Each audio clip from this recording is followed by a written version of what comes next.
தமிழ்நாடு அரசு ஒவ்வொரு குடும்பத்திடமும் கேட்கிறது, உங்க கனவை சொல்லுங்க. தமிழ்நாடு அரசின் வரலாற்று சிறப்புமிக்க முன்னெடுப்பு. சம வேலைக்கு சம ஊதியம். இந்த போராட்டம் இப்போ தொடங்குனது இல்லைங்க, இப்போ தொடங்குனது இல்லை, 17 வருஷமா ஒவ்வொரு லீவுலையும் நாங்கள் எங்கள் சொந்த ஊருக்கு போகாம சென்னை டிபிஐல வந்து பட்டினி கிடந்து சாவோங்க. 18 நாட்களா இந்த சென்னையில ரோடா வீதி வீதியா அலைக்கழிக்கப்படுறோம். ஐயோ, கொலகாரங்களை போல, குண்டர்களை போல எங்களை காவல்துறை அடக்குமுறையை ஏவி மிகவும் கஷ்டப்படுத்துறாங்க. ஆமா, எங்களுடைய வலிய வேதனையை யாருக்கு தெரியும்? முதல்வர் ஐயாவுக்கு தெரியாமையா இருக்கும்? கலைஞரின் புதல்வர் அல்லவா, நிச்சயமா தெரியும்.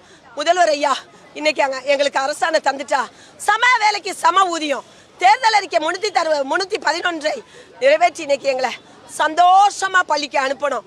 18 ஆண்டுகளாக சம வேலைக்கு சம ஊதியம் கோரி இடைநிலை ஆசிரியர்கள் போராட்டம் பண்ணி வராங்க. இன்னைக்கு 18வது நாள். 18 வருஷமா போராடுறோம், இன்னைக்கு 18வது நாள். இதுக்கு முன்னாடியும் இதே போல 19 நாள் போராடி இருக்கிறோம். அப்பவும் எங்க மாநில தலைமைகளை அவங்க கைது பண்ணி கொண்டு போய் வச்சுட்டாங்க. இப்பவும் எங்க மாநில தலைமைகள் களத்துக்கு வரல. அவங்க எங்க இருக்காங்கன்னே எங்களுக்கு தெரியல. தலைமைகள் இல்லாத போனா போராட்டத்தை ஒழிச்சிடலாம்னு நினைக்கிறாங்க. இந்த போராட்டம் ஒழியாது. விவரங்களோடு செய்தியாளர் ராஜேஷ் இணைந்திருக்கிறார். ராஜேஷ், போராட்டம் குறித்தான முழுமையான விவரங்களை வழங்கலாம். கௌதமி வணக்கம். இடைநிலை ஆசிரியர்கள் சம வேலைக்கு சம ஊதியம் கேட்டு 18வது நாளாக சென்னையில போராட்டத்தை முன்னெடுத்திருக்கிறார்கள். அவர்கள் தொடர்ந்து போராட்டத்தை முன்னெடுத்து வரக்கூடிய நிலையில் அவர்களது சங்கத்தை சேர்ந்த தலைவர், பொருளாளர், பொதுச் செயலாளர், துணைத் தலைவர்கள் உட்பட 7 பேர் வீட்டு காவலில் வைக்கப்பட்டிருப்பதாக குற்றச்சாட்டுகள் முன்வைக்கப்பட்டிருக்கிறது. அதாவது அந்த முன்னணி பொறுப்பாளர்களை கைது செய்துவிட்டால் அல்லது அவர்களை போராட்ட களத்திற்கு வரவிடாமல் தடுத்துவிட்டால் இந்த போராட்டத்தை நிறுத்திவிடலாம் என காவல்துறை நினைப்பதாக குற்றச்சாட்டுகளை முன்வைத்திருக்கிறார்கள். எனவே அந்த முன்னணி தலைவர்கள், நிர்வாகிகள் இல்லை என்றாலும் கூட தொடர்ந்து எங்களுடைய கோரிக்கைக்காக நாங்கள் தன்னெழுச்சியாக போராட்டத்தை நடத்துவோம் என்று சொல்லி தற்போது இந்த இடைநிலை ஆசிரியர்கள் போராட்டத்திலே ஈடுபட்டுக் கொண்டிருக்கிறார்கள். இந்த இடைநிலை ஆசிரியர்கள் 1 முதல் 5ஆம் வகுப்பு வரை பாடம் நடத்தக்கூடியவர்கள். அவர்கள் தற்போது இந்த போராட்டத்திலே ஈடுபட்டுக் கொண்டிருக்கிறார்கள்.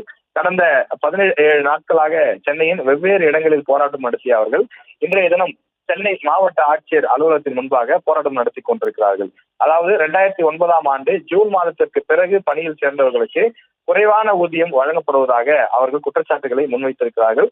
திமுக கொடுத்த தேர்தல் வாக்குறுதியான 311 நிறைவேற்ற வேண்டும் என வலியுறுத்தி அவர்கள் இந்த போராட்டத்தை முன்னெடுத்துக் கொண்டிருக்கிறார்கள். இதில் முக்கியமாக 2வது வாரமாக வகுப்புகளை புறக்கணித்து அவர்கள் போராட்டத்தில் ஈடுபட்டுக் கொண்டிருக்கிறார்கள்.